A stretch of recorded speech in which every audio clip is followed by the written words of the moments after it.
Hi hello welcome to post 360. నేను మీ మురళీ రాపల్లి.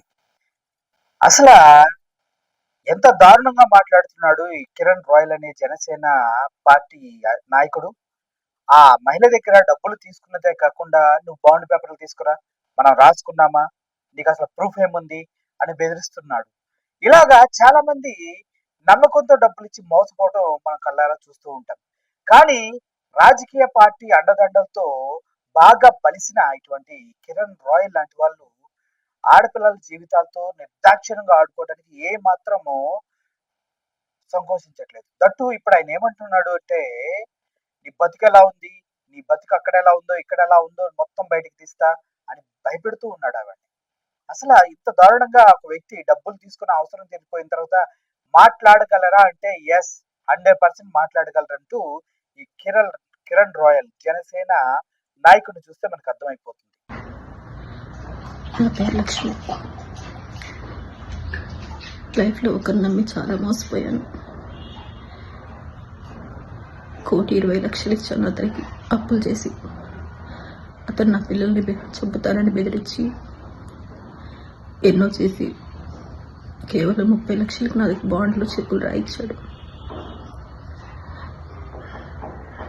నా దగ్గర వీడియో రికార్డ్ తీసుకున్నాడు ఇలా బెదిరించి. అన్ని ప్రూఫ్స్ ఉన్నాయి నా దగ్గర. ఇంకా నేను బతకలేను, అప్పులు ఎక్కువైపోయాయి, పిల్లలకి సమాధానం చెప్పలేకపోతున్నాను. అతను ఎవరంటే కిరణ్ రాయల్, తిరుపతి జనసేన ఇన్ఛార్జ్. నేను చనిపోయాకైనా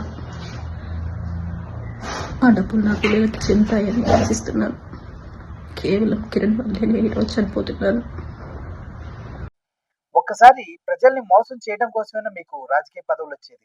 మీకు మీరు అధికారంలో ఉన్నారంటే ఎవరినైనా ఏ విధంగా అయినా మోసం చేసి దౌర్జన్యంగా డబ్బులు లాగేసుకుని, అసలు ఎంత ఘోరం ఇది. ఒకసారి ఆడియో వినండి, మీకే అర్థమవుతుంది. ఏంటి కిరణ్, నువ్వు నాకు ఇచ్చేటప్పుడు అప్పు చెప్పించావా? నాకు మళ్ళీ ఇవాళ కిరణ్ చెప్పించావా? అవును. ఎప్పుడు నాకు డబ్బులు ఇచ్చేటప్పుడు నీకు అప్పు ఇచ్చినా చెప్పావా? చూపించి రాసుకుంటే అప్పు తీసుకుంటే నీకు నువ్వు అడుక్కుంటే నాకు ఈ ప్రాబ్లం ఉంది, ఆ ప్రాబ్లం ఉంది, కారు కొనాలి, ప్రెస్టేజ్ డౌన్ అవుతా ఉంది అని చెప్తేనే నేను అప్పులు చేసి మరి ఇచ్చా.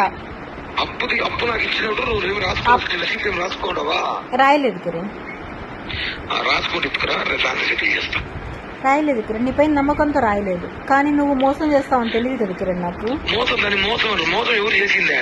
పక్కన డ్రైవర్ తో పిలిపించుకొని సిగ్గు లేకుండా వివరాలు కనుక్కుని నువ్వు మోసం. అనౌన్ పర్సన్ ఇంటికి పోయి నా గురించి చెప్పి అవును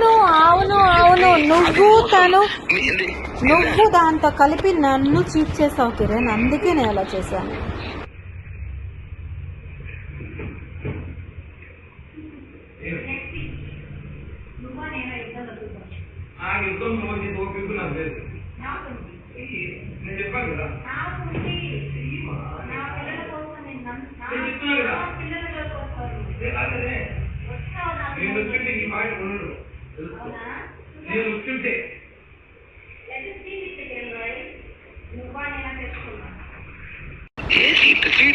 ఇప్పుడు మమ్మల్ని చేసినంత మాత్రం నువ్వేమైనా బాగున్నావా?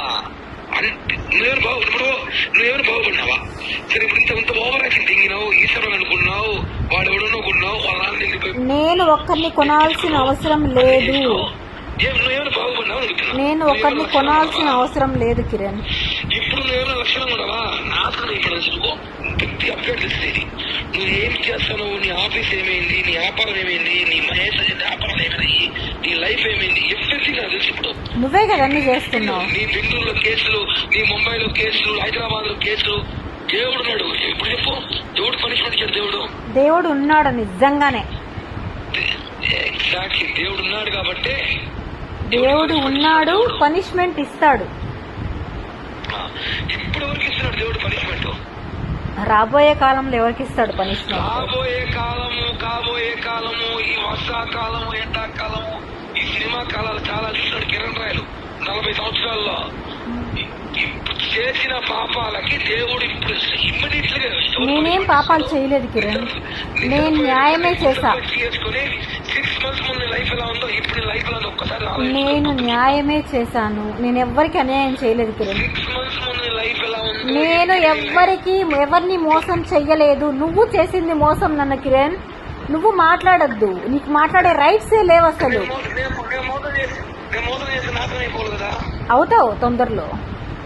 ఓ ఓకే, మోసపోయినా నాశనం అవుతారు కదా. నేను చెప్తున్నా కదా, మోసపోయాను, మోసం చేసావు నన్ను. ఈ 6 months లో చెప్తున్నా కదా, నువ్వే చూస్తూ దేవుడు ఉన్నాడు. ఆ దేవుడే చెప్తున్నాను నేను. దేవుడే నన్ను కలిపాడు కదా, ఆ దేవుడే చూపిస్తాడు. నీకు భారీ అభివృద్ధి అంటే ఎలా ఒక పారిశ్రామికవేత్త చేస్తాను నీకు, ఓకేనా? Okay done. నాకు కాల్ చేయదు కిరణ్ నువ్వు. విన్నారు కదా, మీకేమనిపిస్తుంది? నిజంగా మీ జీవితాల్లో ఎవరైనా మిమ్మల్ని ఇలా మోసం చేసి 1.5 కోటి తీసుకుంటే మీరు అలా చూస్తూ ఊరుకోగలరా? ఇష్టం వచ్చినట్టు మాట్లాడుతుంటే పొలిటీషియన్ వదిలేయగలరా? ఆడపిల్ల దగ్గర నుంచి డబ్బులు తీసుకోవడం అమానుషం కదా. కానీ తిరిగి ఇవ్వకపోగా 30 లక్షలకే అగ్రిమెంట్ రాయించి భయపెట్టి సంతకాలు పెట్టించడం తప్పు కదా. ఒకసారి ఆలోచించండి. ఇటువంటి వారిని సభ్య సమాజంలో మనం నాయకులుగా ఎదగనిస్తే రేపటి రోజున ఈ అమ్మాయికి పట్టిన గతే చాలా మందికి పట్టే అవకాశం నిర్దాక్షిణ్యంగా నిర్మోహమాటంగా ఉంది. బయటకు వచ్చి చెప్పేదేం నీతులు, లోపల చేసేదేమో అన్ని బూతులు. ఒక జనసేన పార్టీ నాయకుడిగా ఉండి అత్యున్నతమైనటువంటి బాధ్యత కలిగినటువంటి వ్యక్తిగా ఉండి ఇలా ఆడపిల్లల జీవితాలతో, మహిళల జీవితాలతో ఆడుకొని వారి దగ్గర నుంచి డబ్బులు నొక్కేసి ఈ విధంగా మోసం చేసి ఏమన్నా అడిగితే నీ బతికి ఎట్లా ఉంది, అక్కడ రహస్యాలు బయట పెడతాం, ఇక్కడ రహస్యాలు బయట పెడతాం అంటూ బ్లాక్ మెయిల్ చేస్తూ నా సత్తా ఏంటో చూపిస్తా, నీ రాజకీయ నాయకుడిని నన్ను ఏమన్నా అనుకుంటున్నామని బెదిరించే ఇట్లాంటి తుత్తరాల్ని, ఇట్లాంటి చండాలని మనం సహించకూడదు. దయచేసి మీరంతా మీ వాయిస్ ని ఓపెన్ చేయండి. ఈ విషయం పైన, ఇటువంటి వ్యక్తుల పైన రాజకీయంగా కంప్లీట్ గా సీజ్ ద షిప్ లాగా సీజ్ ద కిరణ్ రాయల్ అంటే 100% పవన్ కళ్యాణ్ గారికి సపోర్ట్ చేయొచ్చు. మనం ఏమంటారు? Thank you for watching this video. పాపం అమ్మాయిని చూస్తే ప్రతి ఒక్కరికి జాలేస్తుంది. నాలాగే నమ్మి మోసపోకండి. ఎవడు కూడా ఇక్కడ ఉత్తముడు లేడు, అందరూ ఎదవలే. పైకి మాత్రం అవసరం తీరే వరకు మాత్రం ఉత్తమంలాగే బిహేవ్ చేస్తూ ఉంటారు. అటువంటి వారితో కొంచెం జాగ్రత్తగా ఉండి మీ డబ్బుల్ని, మీ టయాన్ని మీరు కాపాడుకోవాలని మనసారి కోరుకుంటూ సెలవు తీసుకున్నాను. Thank you for watching this video. Murali signing off. Thank you so much.